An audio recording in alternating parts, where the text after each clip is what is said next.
Okay. A'udzu billahi minasyaitonir rajim. Bismillahirrahmanirrahim. Alhamdulillahi rabbil alamin. Wa bihi nasta'in ala umurid dunya waddin. Wassalatu wassalamu ala asyrafil mursalin wa ala alihi wa sahbihi ajma'in. Rabbi syrah li sadri wa yassir li amri wahlul 'uqdatam min lisani yafqahu qawli.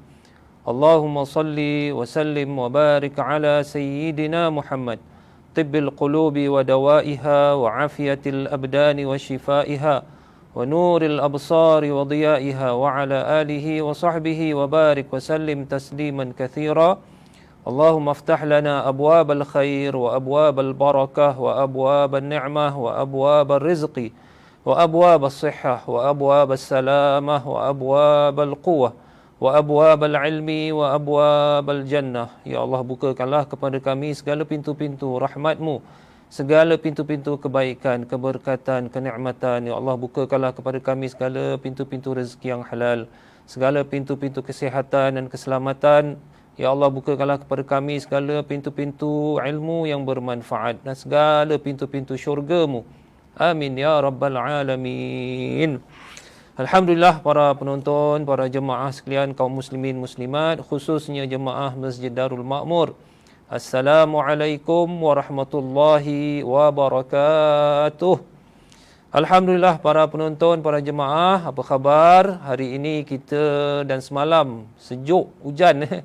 Dan insya-Allah mudah-mudahan diberikan kita kesihatan, keselamatan. Mudah-mudahanlah dengan hujan ni pun mudah-mudahan dibuang benda-benda kotor, mungkin virus-virus pun pergi mengalir ke laut, ke sungai, semua habis pergi insya-Allah. Para penonton, para jemaah sekalian rahimakumullah, hari ini insya-Allah kita akan membicarakan amalan yang mana pahala 7,000 tahun. Buku ini pahala hidup 7,000 tahun. Satu amalan yang mana kita sama ada kita perasan atau kita tak perasan, yang sering kita buat tapi ganjarannya, pahalanya besar sekali. Satu amalan yang boleh menandingi ibadah di dalam Masjidil Haram.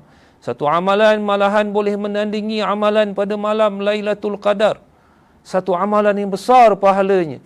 Rasulullah sallallahu alaihi wasallam memberikan khabar gembira kepada kita, amalan ini dilakukan di Singapura yang kadang-kadang kita selalu buat tapi kita tak perasan.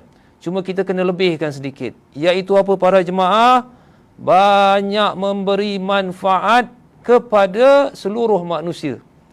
Memberi manfaat kepada siapa? Kepada seluruh manusia. Ini hadis menyebut, nanti saya akan baca, orang yang banyak memberi manfaat kepada seluruh manusia ni, orang yang dicintai Allah Ta'ala. Bagaimana kalau dia menjadi orang yang bermanfaat kepada seluruh alam, kepada haiwan, malahan kepada makhluk-makhluk yang lain. Dan insya-Allah pada hari ini insya-Allah kita huraikan tajuk tersebut dalam satu hadis yang cukup menarik, mudah-mudahan sebagai perangsang bagi kita. Sekarang ni pun kita sedang dalam COVID. Semalam bila dengar berita makin ramai yang dibuang kerja, makin ramai yang ada masalah keuangan, yang ada minta bantuan, ada yang susah. Jadi ini masanya untuk kita nak lebihkan ganjaran daripada Allah Ta'ala, menolong, memberi manfaat seberapa banyak yang boleh kepada seluruh makhluk Allah Ta'ala. Bukan saja orang Islam. Hadis menyebut, nanti saya akan baca, kepada orang yang bukan Islam juga.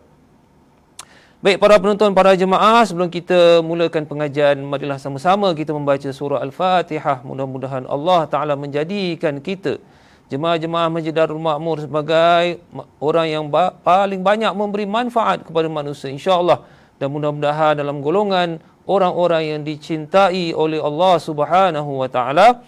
Ala hazihi niyah wa ala kulli niyatin salihah. Wa ilal habibil Mustafa sallallahu alaihi wasallam. Wa ila jami'il mu'minina wal mu'minat. Al-Fatihah. A'udzu billahi minasyaitonir rajim. Bismillahirrahmanirrahim. Alhamdulillahi rabbil alamin. Arrahmanir rahim. Maliki yaumiddin. Iyyaka na'budu wa iyyaka nasta'in. Ihdinas siratal mustaqim.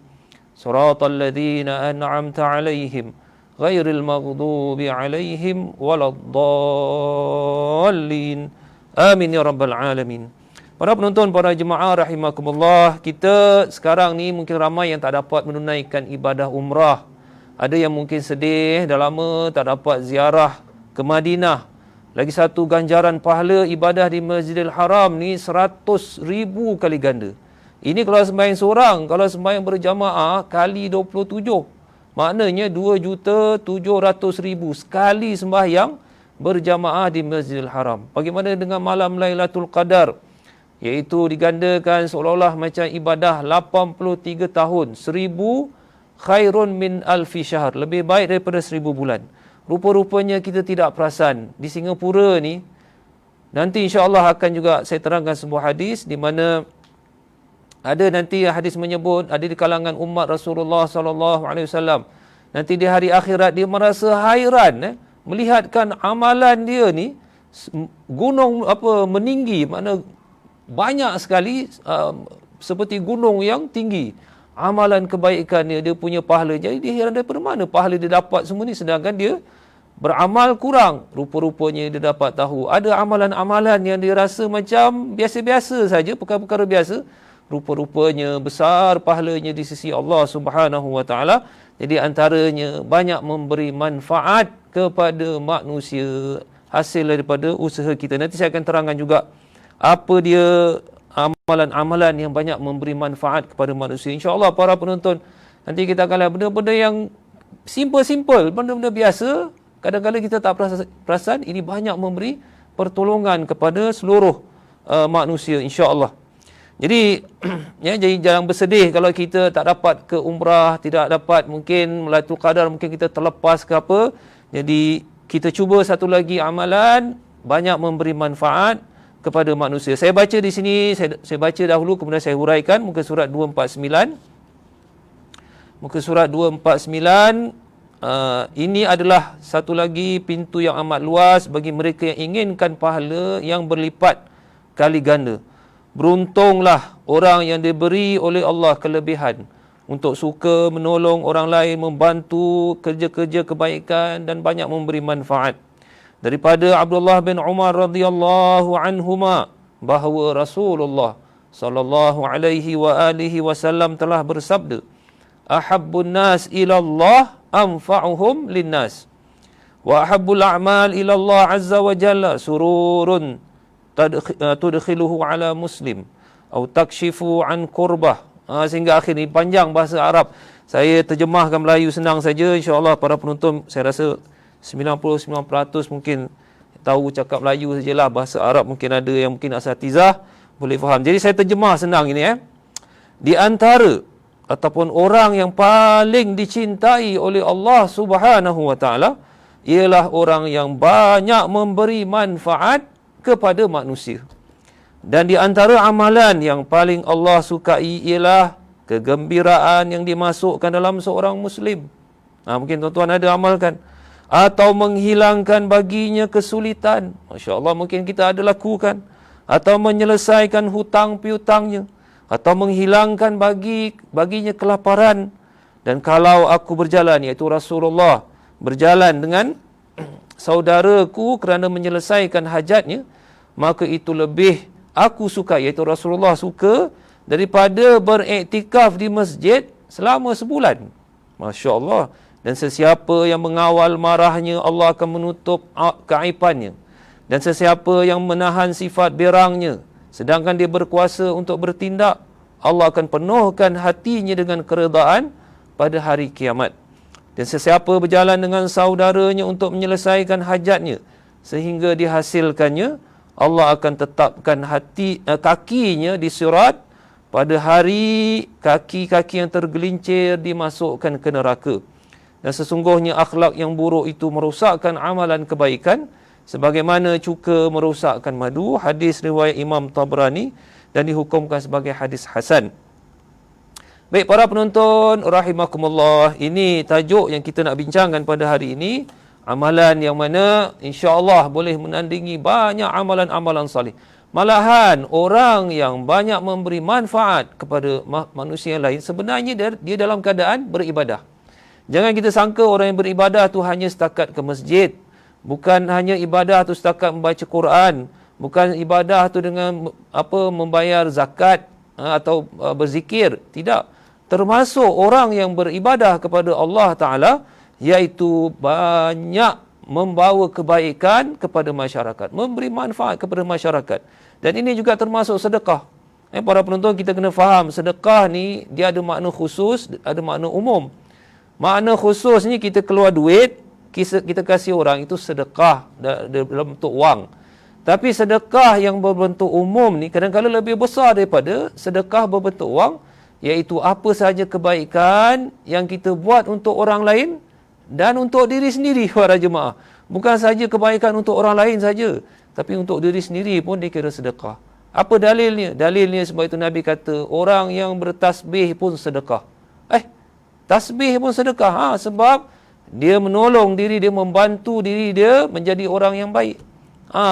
Jadi apa saja amalan kebaikan untuk diri sendiri dan untuk orang lain, itu dikira sedekah. Jadi para penonton, para jemaah sekalian, sehingga kan Nabi sebut angkat benda yang berat untuk mengangkat ketunggangannya, itu pun sedekah. Dan kadang-kadang itu lagi besar pahalanya di sisi Allah Ta'ala, sebab mungkin dalam keadaan gitu dia dalam keadaan memerlukan pertolongan. Para penonton, para jemaah sekalian, jadi di sini saya nak huraikan sedikit berkenaan ahabbun nas, orang yang dicintai. Mungkin kalau nak terjemah Melayu ni, yang paling dicintai Allah Subhanahu wa Ta'ala, orang yang banyak memberi manfaat kepada manusia. Baik, soalan ni sekarang, siapa dia manusia yang paling banyak memberi manfaat kepada manusia? Tidak lain, tidak bukan Rasulullah sallallahu alaihi wasallam. Ketika mana diutus Rasulullah tu, masyarakat jahiliah dengan sikap degilnya, keras kepalanya, kejamnya, jahatnya, bunuh anak-anak perempuan, dan kemudian dengan sifat kejam, sifat jahat. Ketika itu dibawanya risalah Islam, membawa kepada kebaikan, membawa kepada sifat rahmat kepada seluruh alam, bukan kepada masyarakat Arab.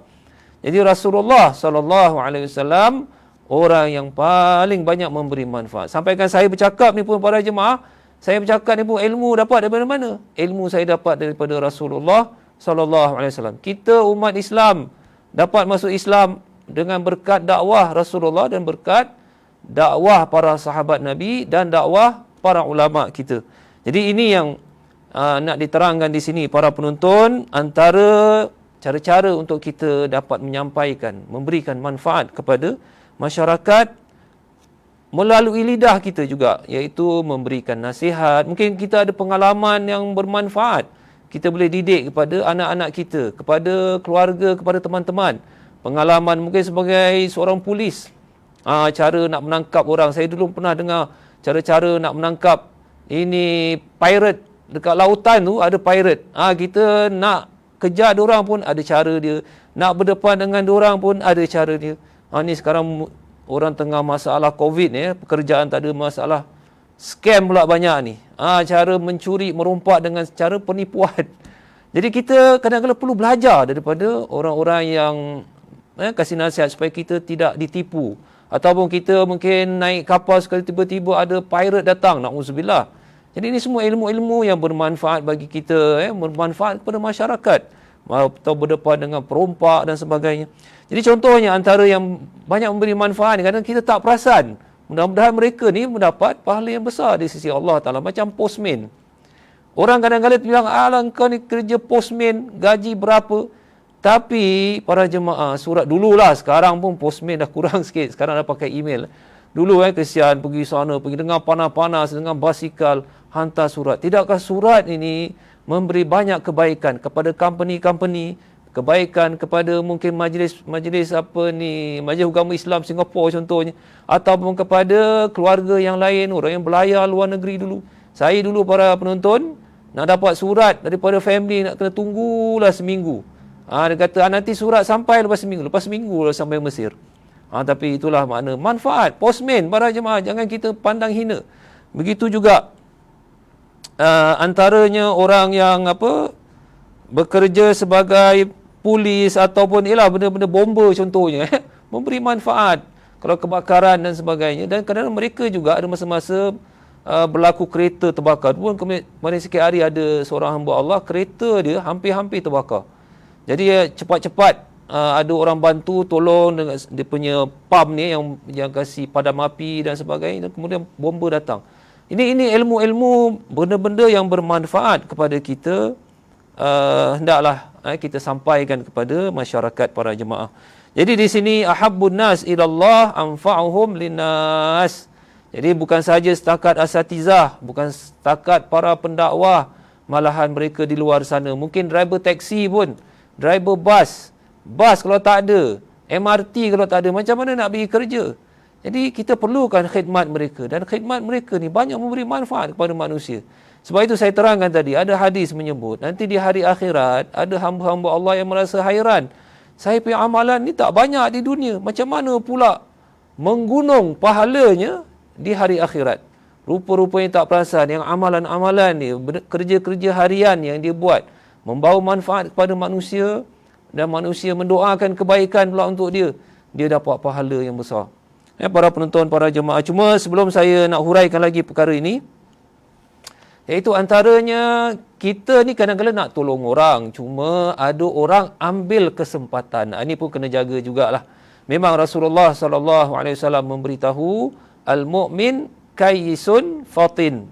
Jadi Nabi sebut orang mukmin ni kena bijak, kena pandai. Memang kita niat nak tolong masyarakat, kita nak tolong orang susah, nak membantu mereka yang merana, nak membantu mereka yang dalam kesempitan. Tapi ada orang dia ambil kesempatan. Ini kena hati-hati juga, sebab ada yang terkena. Contohnya nak jadi penjamin. Ini pun banyak lawyer-lawyer pun dah kasih amaran. Siapa-siapa yang pinjam duit banyak, kemudian dia minta kita jadi penjamin, kalau boleh tak payah sudahlah. Kalau duit 1,000 tak apa, dia pinjam sampai 20,000, 50,000, dia kata ni kawan baik, this is my friend, kata. Bolehlah tolong aku jadi penjamin. Banyak kes para penonton, dia jadi penjamin, akhirnya yang berhutang tu dia tak boleh bayar, dia tah mana pergi.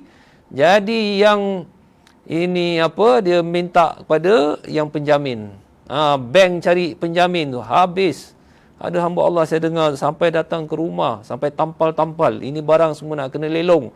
Pasal dia jadi penjamin, dia pun tak boleh bayar. Ini banyak lawyer pun nasihat. Jadi penjamin, kalau awak ada duit juta-juta tak apa. Duit pun berapalah dalam bank. Nak jadi penjamin, pasal dia kata this is my friend, this is my close friend, this is my brother, apa. Tiba masa hilang. Jadi penjamin ni hati-hati banyaklah. Jadi kita nak tolong orang-orang susah, orang-orang yang bermasalah.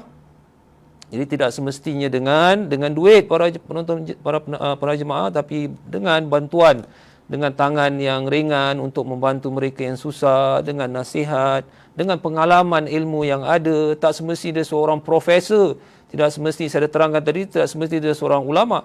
Kadang-kadang ulama pun boleh minta tolong dengan budak-budak kecil. Minta tolong apa pula budak-budak kecil? Budak-budak kecil sekarang ni handphone bukan main expert ni. Kan handphone ni pun satu benda yang bermanfaat kepada masyarakat, memberi faedah kepada seluruh manusia. Jadi sampaikan saya pun orang-orang dah ini tanya cucu, ni macam mana nak hilangkan budak kecil senang. Okey dah. Jadi makna ulama pun belajar dengan budak kecil. Jadi jangan kita sombong. Ilmu yang bermanfaat, apa sahaja yang berfaedah kepada masyarakat, sampaikan. Dan insya-Allah kita tak tahu la tahqiranna minal ma'rufi syai'a. Nabi kata, jangan memperkecilkan amalan kebaikan walaupun sedikit. Walaupun tunjuk ajar benda simple, ataupun memberi tunjuk orang yang sesat jalan. Ini pun pahala besar. Kalaulah tanpa kita, dia sesat jalan, terpusing. Saya pernah satu ketika para penonton nak pergi Mustafa tu. Padahal Mustafa tu bukan main besar lagi. Dah depan mata dah. Datang seorang turis. Dia tegur saya, excuse me, where is Mustafa Center? Saya pun garuk kepala. Ini sebesar-besar ni apa benda ni? Saya bilang, yes, this is Mustafa Center. This in front of you. Oh, yeah, thank you. Tengok, ada orang ni para jemaah, orang ni bijak. Ada orang ni dia very slow. Dia punya tangkap dia very slow. Jadi depan mata pun dia tak nampak Mustafa tulisan besar-besar. Jadi itulah para jemaah, berikan kebaikan kepada orang lain, nasihat, tunjuk ajar, sampaikan orang sesat pun dengan 1 minit 2 minit. Sebab tu saya bacakan tadi hadis di mana Rasulullah sallallahu alaihi wasallam menyebut, wala in amshi ma'a akhi li fi hajah, kalau sekiranya aku berjalan dengan saudara ke kerana menyelesaikan hajatnya, maka itu lebih aku sukai daripada iktikaf di masjid selama sebulan. Para jemaah, iktikaf masjid sebulan ni banyak ibadah dia boleh buat. Baca Quran, zikir, sembahyang sunat. Tapi Rasulullah kata, kadang-kala bermanfaatnya, berikan bantuan kepada orang yang memerlukan, kadang-kala lebih baik daripada orang yang iktikaf sebulan di masjid. Maknanya orang yang menolong orang lain ni, dia ibarat macam beribadah kepada Allah Subhanahu Wa Taala. Cuma di sini Ibnul Qayyim pula ada menerangkan. Di sini para penonton, kita kena faham hadis-hadis Nabi tentang ibadah. Dia kena tengok keadaan lah. Makna kalau sekiranya kita tengah iktikaf, ada orang minta tolong, kita kena tolong lah. Melainkan kalau pada 10 malam terakhir Ramadan. Di sini ulama berbeza pendapat. Mana lebih baik? Iktikaf 10 hari terakhir Ramadan di masjid atau tolong orang yang memerlukan bantuan? Di sini tengok keadaan. Sebab Rasulullah SAW beriktikaf 10 malam terakhir di masjid. Sebab pahalanya besar-besar nak menantikan malam Lailatul Qadar. Jadi macam mana pun kita tengok keadaan lah. Makna menolong orang dengan beribadah, dengan berzikir. Macam ada orang tanya juga, dia kata, mana lebih afdal? Ada orang tanya soalan, kita sedang berzikir ni. Adakah kita teruskan berzikir ataupun kita jawab soalan? Pada saya, ketika itu yang penting jawab soalan orang tersebut. Dah habis baru kita sambung berzikir. Saya kasih contoh lagi para jemaah.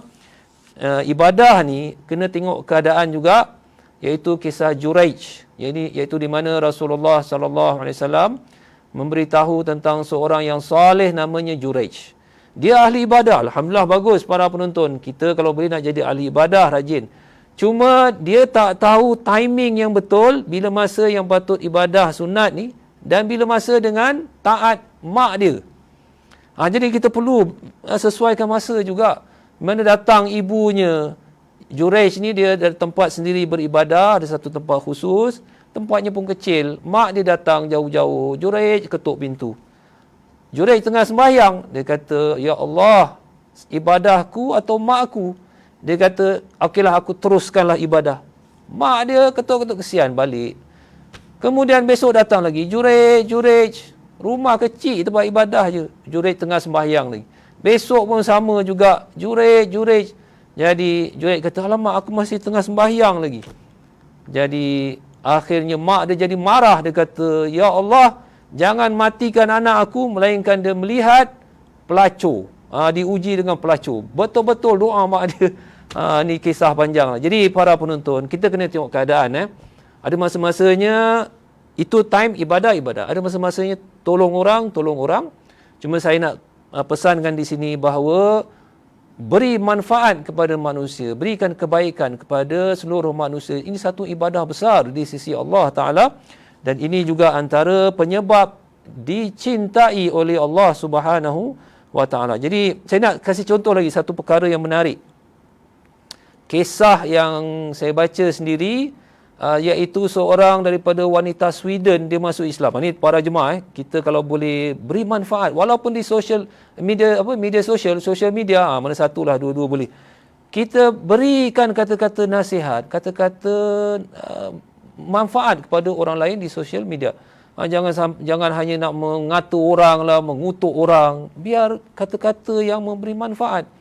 Jadi seorang wanita Sweden ni, dia terangkan macam mana dia masuk Islam. Masya Allah, perkara yang cukup luar biasa. Dia orang ni, dia suka membaca. Tak silap saya dengar di YouTube. Dia suka membaca. Jadi satu hari tu, dia tak tahu apa lagi nak baca. Dia tulis dekat Facebook, dia tanya kawan-kawan dia. Today I just finished my book ini. Do you have any idea what kind of book I need to read today? Jadi orang pun dah mungkin malas nak layan. Satu hamba Allah ni, dia orang Islam. Mungkin dia kawan dengan perempuan Sweden ni. Dia kata apa? Read Quran. Simple. Read Quran. Berapa banyak kalimat? Read Quran. 2. Jadi perempuan ni, dalam hati lah, pasal ketika itu memang pahaman teroris, pahaman ni lah benda-benda tak senonoh ni, golongan-golongan tak senonoh. Dia kata, aku nak baca Quran, ini agama tak betul, agama teroris, sudahlah aku tak nak baca lah. Tapi tak berapa lama, sebab dia pun tengok aku tak ada benda lagi nak baca. Kenapa aku tak baca Quran? Baca je lah. Kalau mungkin nak mungkin nak lawan pandangan-pandangan teroris ke. Dia pun kebetulan kat rumah dia ada terjemahan. Ada orang kasih, tak silap saya ada orang kasih atau ada Quran dalam rumah dia. Terjemahan tu dia pun baca. Sekali dia baca, dia start mula minat pula. Mula-mula dia menyampah dia kata. Dengar Islam pun dia tak suka. Jadi dia pun baca, baguslah buku Quran ni. Quran, Mak Saleh sebut. Dia pun baca, bagus. Pasal Quran ni ada sejarah, ada cerita-cerita, ada tentang perbuatan-perbuatan baik. Jadi dia suka baca sampai habis. Akhirnya dia berminat dengan Islam. Dia start baca tentang Islam. Buat kajian. Lepas tu dia tengok YouTube. Sekarang YouTube pula banyak kisah-kisah orang masuk Islam. Beribu-ribu, berpuluh ribu, berjuta orang masuk Islam. Dia tengok lagi, dia tengok dekat YouTube. Akhirnya pasal tadi sebut tu, read Quran, akhirnya dia masuk Islam. Tengok para jemaah, bermanfaat ke tidak ucapan dua kalimat tadi. Read Quran, bermanfaat. Mengislamkan dia, besok-besok nanti dia masuk, kawan dia pula masuk Islam, ataupun dia berkahwin, dia dapat family, semua pahala dia, orang tadi dapat pahala juga. Read Quran tadi, tak tahu siapa dia orang Islam yang tulis. Di sini para penonton, ahabbul a'mal ilallah anfa'uhum linnas, walaupun dengan orang kafir.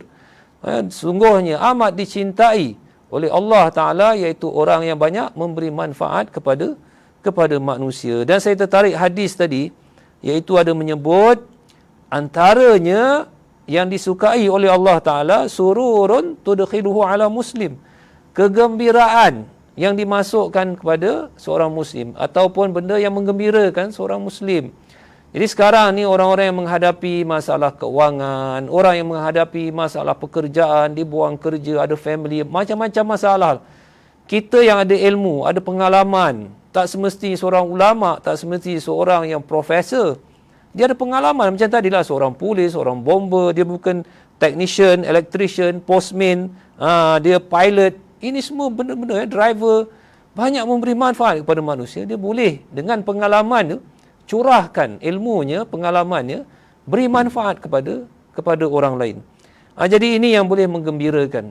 Dan saya pernah dengar juga ada seorang miskin, dia bercerita lah. Dia kata, saya ni dari segi lah Singapura lah, alhamdulillah, selalunya orang-orang miskin, dia ada voucher. Kerajaan kasih voucher. Dan dia boleh belilah ke NTUC. Dan selalunya voucher ni pun ada tulis kat belakang, no cigarette, no drink, no wine. Memang kadang-kadang orang menggunakan voucher ni beli benda-benda bukan-bukan. Jadi ada orang ni, makcik dia kata, saya Singapura ni alhamdulillah, insya-Allah makanan tidak akan mati kelaparan lah orang Singapura. Ada saja makanan, masjid pun, kadang-kadang kedai-kedai pun kalau minta pun orang kasih makan free orang miskin. Cuma yang dia mengharapkan satu saja daripada masyarakat Islam. Apa dia tuan-tuan? Ni orang miskin cakap. Dia mengharapkan apa? Duit? Bukan. Dia mengharapkan perhatian. Apa dia para jemaah? Perhatian. Caring lah makna. Kalau nampak tu tegur lah. Pasal dia rasa tak senang hati. Kadang-kadang orang nampak dia, tutup hidung. Nak tunjukkan dia benci orang miskin. Nampak dia, paling muka. Dia tak suka macam gitu. Dia kan manusia. Dia kan seorang yang tidak minta dilahirkan miskin. Dia tidak minta dilahirkan merana. Jadi janganlah pandang menghina kepada orang-orang miskin. Ambil berat. Tanya khabar pun alhamdulillah. Datang rumah ketuk. Assalamualaikum cik, apa khabar? Hari ini macam mana? Alhamdulillah. Itu saja pada dia. Kegembiraan pada dia hari itulah. Tapi ini tak ada orang tanya. Tak ada orang. Kadang-kadang nak kasih duit pun menggeletar. Cik, $2 pun menggeletar juga. Lokek sangatlah tu.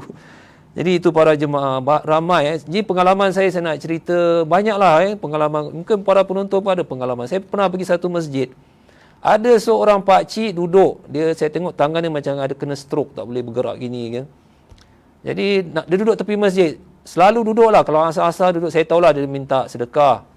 Jadi saya kasih je lah berapa. Jadi pemandangan dah selalu sangat di situ. Saya tanya dia lah.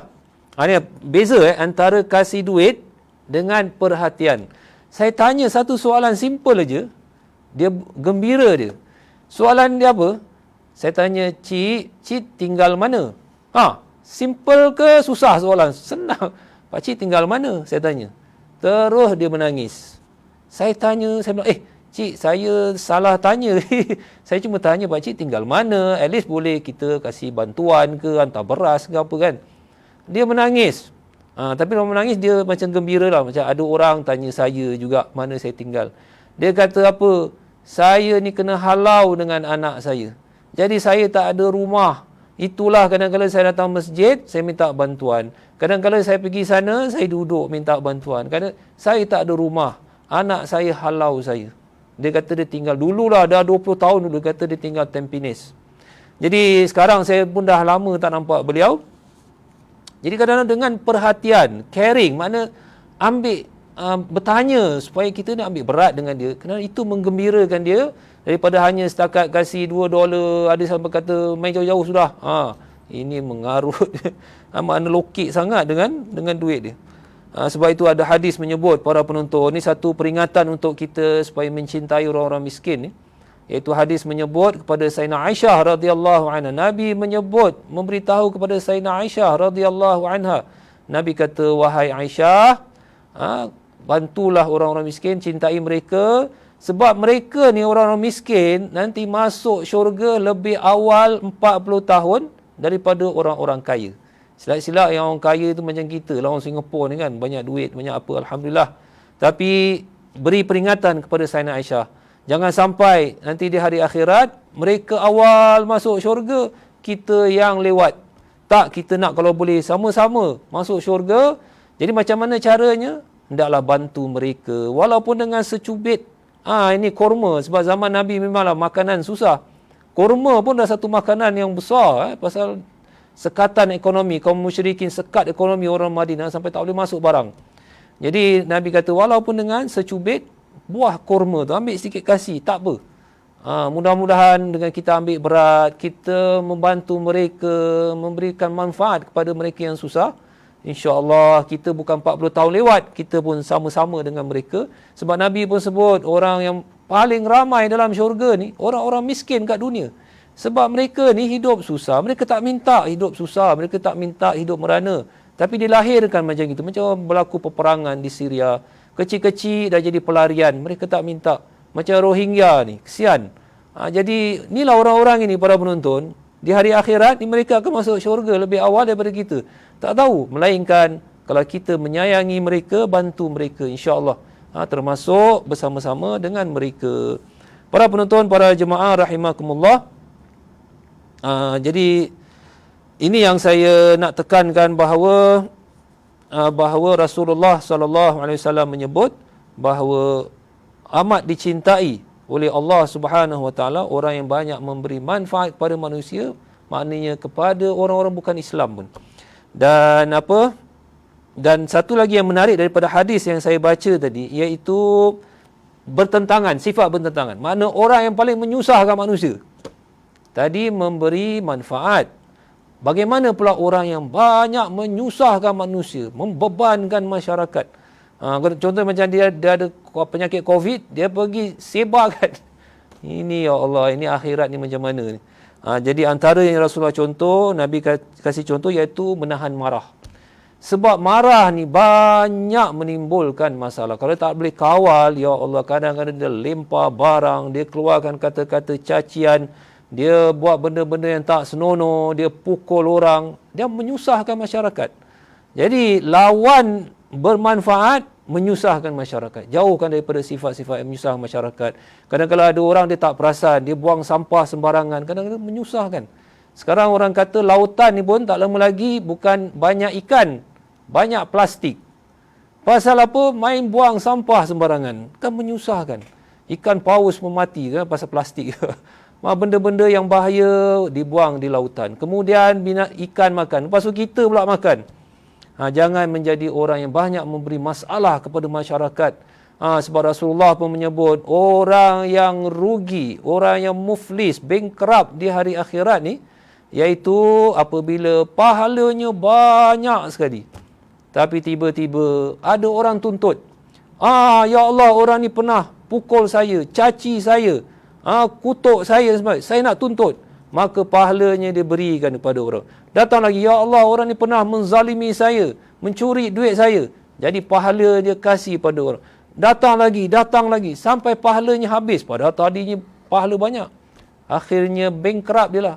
Dan lah lebih buruk lagi, dia ada lagi tuntut, maka dosa orang itu dicampakkan kepada orang tersebut tadi. Akhirnya dia masuk neraka. Na'udzubillah.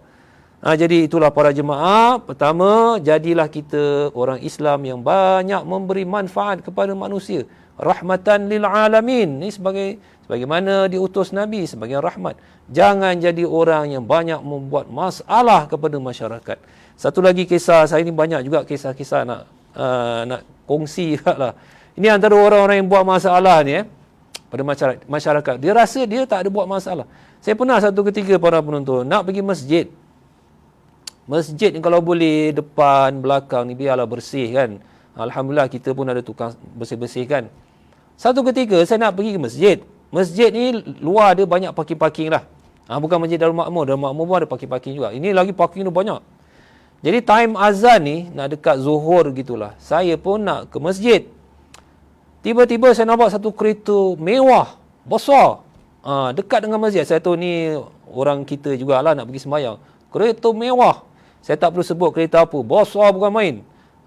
Orang kata apa, gedegak. Besar bukan main lagi lah. Saya tengok cantiknya kereta ni. Orang kita punya lah. Alhamdulillah lah, syukur. Jangan pula kita mata merah pula. Alhamdulillah orang-orang Islam kita kaya. Sekali yang tak sedapnya apa para penonton? Dia buka pintu. Saya nak tengok juga siapa yang keluar ni. Sekali yang keluar apa? Plastik sampah. Dia buka pintu, dia taruh kat bawah. Kemudian dia tutup pintu. Ya Allah, saya bilang ni apa benda? Plastik. Saya tahu dalam sampah. Biasalah kan orang kan tinggalkan bawah kereta tu plastik sampah. Kadang-kadang makanan, botol taruh. Dia tutup kereta, dia jalan.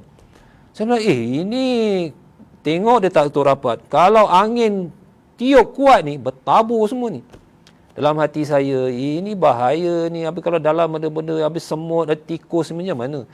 Saya dalam hati saya nak tegur, tidak. Nak nasihat, takut jadi gaduh pula kan. Jadi saya pun tawakal aja lah. Pasal ni depan masjid. Kita ni patut contohlah depan masjid bersih. Jangan pula jadi tempat kotor pula. Saya pun datang, saya pun cakap pelan-pelan lah. Mana saya ketuk-ketuk gitu, takut kuat-kuat dia pecah pula. Sensitif kereta mewah ni. Sekali dia buka, dia turunkan tingkap. Saya tengok orang kita lah. Saya tak cakap apa. Saya cuma sebut gini, saya cakap gini lah. Bahasa isyarat. Jadi dia pun okey dia tutup. Mudah-mudahan dia buang. Jadi itulah saya rasa saya dapat sampaikan pada hari ini. Dah kedengaran azan. Jadi kesimpulannya para penonton, para jemaah rahimakumullah, jadilah kita orang yang paling dicintai oleh Allah Ta'ala, iaitu banyak memberi manfaat kepada manusia. Kedua, kadang-kadang benda-benda yang bermanfaat ni, benda-benda kecil, simple, benda-benda yang kadang nasihat, kata-kata yang baik macam tadi, read Quran, ataupun kata-kata pengalaman untuk anak-anak kita, masyarakat, remaja-remaja kita, ini semua bermanfaat kepada masyarakat. Yang ketiga, amalan ini juga insya-Allah boleh menandingi ibadah di Masjidil Haram, boleh menandingi malam Lailatul Qadar. Sebab ini amalan dicintai oleh Allah Subhanahu wa taala. Dan seterusnya, jangan kita jadi terbalik pula, membawa malapetaka pada masyarakat, membawa musibah, membawa masalah besar kepada masyarakat. Ini bukan sahaja dibenci, malahan malaikat pun ada hadis melaknat orang yang membawa masalah kepada masyarakat. Ni hadis pun panjang cerita, jadi kita pernah masuk Isyak. Kita akhiri dengan tasbih kafarah dan suratul Asr. Bismillahirrahmanirrahim. Subhanakallahumma wa bihamdika asyhadu an la ilaha illa anta astaghfiruka wa atubu ilaik. Bismillahirrahmanirrahim. Wal 'asri innal insana lafi khusr illa alladhina amanu wa 'amilus solihat wa tawasaw bil haqqi wa tawasaw bis sabr. Wassalamualaikum warahmatullahi wabarakatuh.